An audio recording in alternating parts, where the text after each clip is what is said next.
చెప్పడానికి, అందరికీ నచ్చే సినిమా, 10 మందికి చెప్పే సినిమా. ఇందాక అనిల్ నేను ఒక విషయంలో మాట్లాడుకున్నప్పుడు, ఈ సినిమా మనం మన తాతల నుంచి చూస్తున్నాము, మన నాన్నని చూసాము, మనము చూసాము, మన తర్వాత జనరేషన్స్ ట్విట్టర్లో కులం గురించి కొట్టుకునేది చూస్తున్నాము.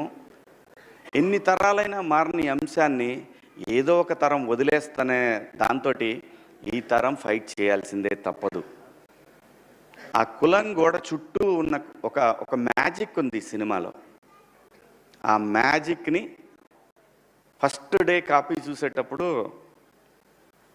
నేను సినిమా అంటే ఈ సినిమా తర్వాత నా రెమ్యునరేషన్ ఎంత పెరిగి దాంతో కాదు, నా జడ్జిమెంట్, నేను మళ్ళీ సినిమాలకు వచ్చే కదా, నా జడ్జిమెంట్ కరెక్ట్గా ఉందా లేదా అనేది తెలుసుకోవడానికి నేను చేసే ప్రయత్నంలో డైరెక్టర్ గారిని అడిగాను, మురళి గారు మీకు ఒక ఆత్మ ఉంటుంది, సోల్ మీద మీకు మాట చెప్పుంటుంది. ఫస్ట్ టైం నువ్వు సినిమా చూసుకున్నప్పుడు చెప్తుంది.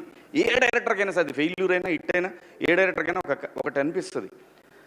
మీరు నాకు చెప్పిన కథని ఒక 75% తీసారా? ఇది ఎందుకు అడిగానంటే, యాక్చువల్ 50 తీస్తే చాలు ఈ సినిమాకి, 75% తీశానని మీ ఆత్మ చెప్తుందా మీకు అని అంటే, ఆయన అన్న ఎగ్జాక్ట్ వర్డ్స్, సార్ అందరూ ఓవర్వెల్మింగ్గా ఉంది సార్, భయం వేస్తుంది నాకు, కానీ నేను ఒక 80% తీసా అనుకుంటున్నాను సార్ అని అన్నారు. ఎగ్జాక్ట్గా ఇదే మాట మాట్లాడారు ఆయన. చాలు 50 తీస్తే చాలు, నువ్వు 80 అనుకున్నావు అంటే ఖచ్చితంగా 60-70 దాకా వచ్చి ఉంటుంది, అది ఏం ప్రాబ్లం లేదు. చాలా మంచి సినిమా తీశాడండి. ఇలాంటి సినిమా నేను ఆదరించాలా వద్దా అనే విషయం ప్రేక్షకులది, అడగాల్సిన బాధ్యత మాది. అలాగే మీడియా మిత్రులు మరొకసారి ఖచ్చితంగా అడగాల్సిందే. అలాగే ఈ సినిమాలో పనిచేసిన టెక్నీషియన్స్, వెంకట్ గారు కానివ్వండి, సృజన తను కానివ్వండి, మార్క్ రాబిన్ గారు కానివ్వండి, అలాగే ఈ సినిమాకి పనిచేసిన ఎడ్వర్డ్ ద టోపీ మ్యాన్ చాలా చాలా చాలా కష్టపడ్డాడండి. తను కూడా అంటే ఆర్టిస్టుల్ని ప్రొడ్యూసర్ని మేనేజ్ చేయటం అంత ఈజీ కాదు.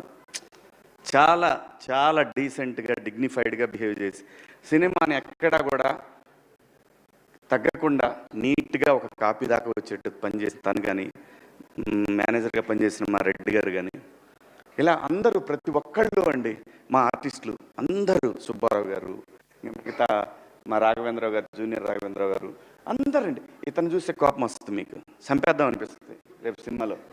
అలాగే ఆయన సుబ్బారావు గారిని చూసిన మిత్రులు, ఆయన్ని చూసిన, ఇదిగో ఇతను చూస్తే ఇతను కనపడితే ఎక్కడ కనపడతాడని అడుగుతారు. ఉంది, చాలా మ్యాటర్ ఉందండి సినిమాలో. చాలా బాగా తీశారు సినిమాని. ఖచ్చితంగా చాలా మంచి సినిమా. ఈ సినిమాలో మేము పనిచేసామని చెప్పుకొని ధైర్యంగా ఆర్టిస్టులు అందరూ చెప్పుకునే సినిమా.